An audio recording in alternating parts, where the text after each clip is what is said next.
Magandang umaga, ngayon pa'y araw ng Lunes, August 12, 2024 at update po muli tayo sa lagay ng panahon.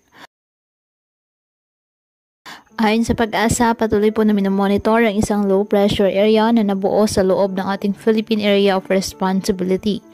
At ayon pa sa nasabing ahensya, hindi inalis ang posibilidad na ito ay maging bagyo sa mga susunod na araw.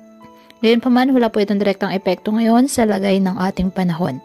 Southwest monsoon o habagat ang nakaka-apekto sa Luzon at western section ng Visayas. Kaya naman, asahan ngayon ng maulap na halangitan na may kalat-kalat na pag-ulan at thunderstorms dyan sa Ilocos Region, Benguet, Zambales at Bataan. Asahan din ang bahagyang maulap hanggang sa maulap na halangitan with isolated rain showers or thunderstorms sa Metro Manila, nalalabing bahagi ng Luzon, Western Visayas at Negros Island region na dulot pa rin ng habagat. Apektado naman ng mga localized thunderstorms ang nalalabing bahagi ng ating bansa.